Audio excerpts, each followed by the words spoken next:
Do you think that with all that the negatives has always been there in the past? In your last little comments that there was no positives, whereas now the positives are growing, but the negative it's not growing. It's actually shrinking, remaining or shrinking to some degree. It's under pressure, certainly. Yeah. So do you think that is the case today? Yep. Yeah, I do. And that's why you're now seeing, companies like HRE and others entering the market, because the positives are there. What the sector was lacking in the past, going back 10 to 15 years, was some reality around the market. I remember once upon a time, we would be trying to educate the market about the rare earths market. Where do these things go? What are they used for? Can you make money out of them? Those basics. Today, there's an acceptance that there is a market either there or emerging, okay, limited to just the magnet rare earths at this point in time. There might be other rare earths that begin to emerge from that. Other rare earths might make a better, more contribution in the future to project economics. At this point, they don't. So that strength in the market, the rare earths market, is now there. People can see the applications, people can see it growing. There isn't enough supply to be able to cater for the growth characteristics of the market. So that's the good news. I think that investors are convinced of that, governments are convinced of that, and are working hard to try and limit the control by the Chinese on that.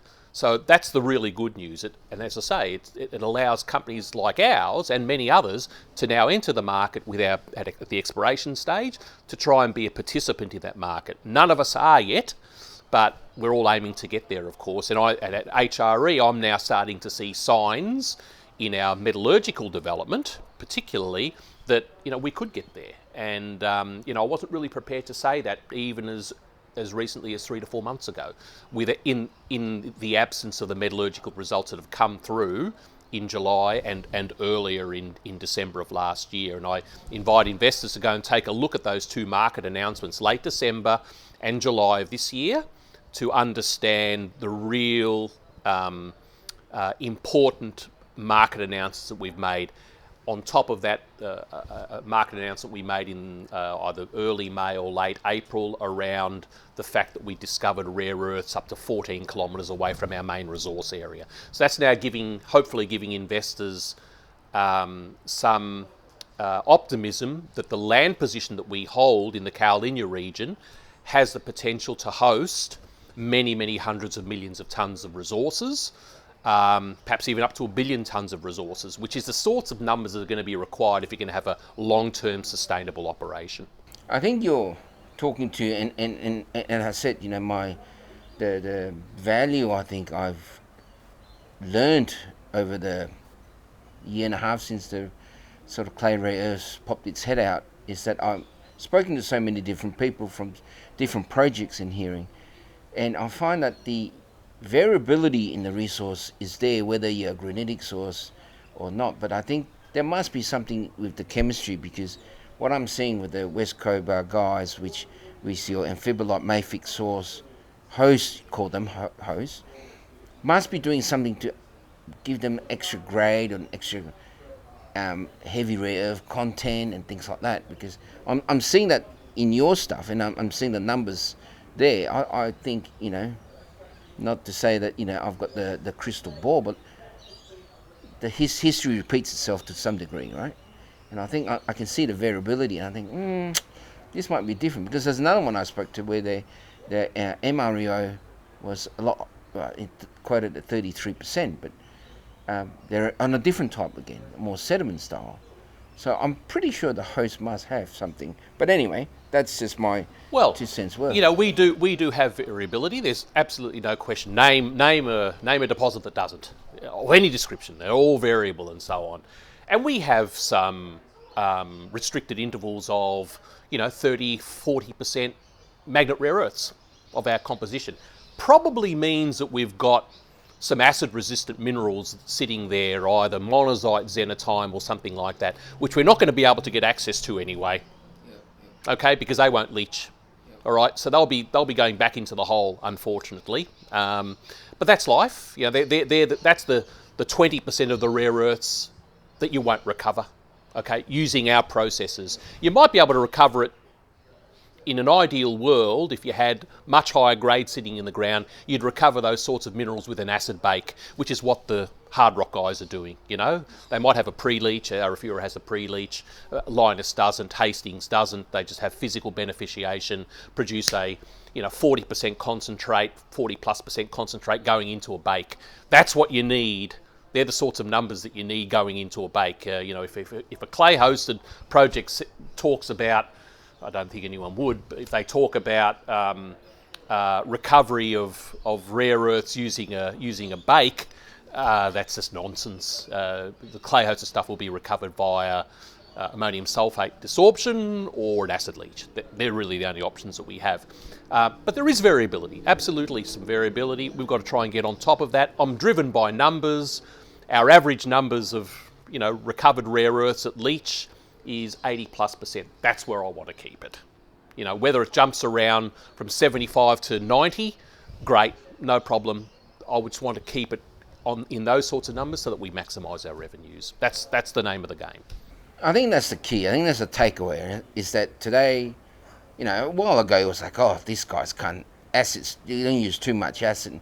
But I think the understanding today is that by the time you beneficiate your stuff, which is what you guys are doing, and then, at the end of the day, it's plus and minus economics, and it works. It's not like, you're an ionic and you're not an ionic. I think that conversation's in the past. Do you agree with that? I agree with that. The days of thinking, will this work, is not about whether the chemistry is going to deliver for you. The chemistry will deliver. The question is at what cost? That's the bottom line, isn't it? How much are you using, if your key reagents are you using to deliver your rare earths, right? If you have to use too much to deliver your rare earths, it ain't going to work, right? It's not about will the chemistry work. We know that the chemistry works when it relates to kaolinia. There are many others out there who are beginning to demonstrate that it works for them as well. The question is, how high can you make your revenues, right? And by the way, at what price do the magnet rare earths need to be able to generate the revenues that are necessary to be able to offset your costs? And the cost structure is all around minimising the amount of your key reagents in the clay hosted space. So that's what we're keeping our eye on in our optimisation work. That's really the bottom line for us. Everything else is kind of noise. Now, remember, we have to still bring forward an updated mineral resource estimate. We're currently at 28 million tonnes at 625 ppm. My expectation from the amount of drilling that we've done, around another 15,000 metres on top, or 14,500 metres on top of the original 1,000 metres that we brought to market in the beginning. I'm expecting a many-fold increase in tonnes, and I'm expecting a grade increase as well. Can't really quantify that. I have some back-of-the-envelope numbers, all non-JORC compliant, of course. But perfectly to say it here. I won't.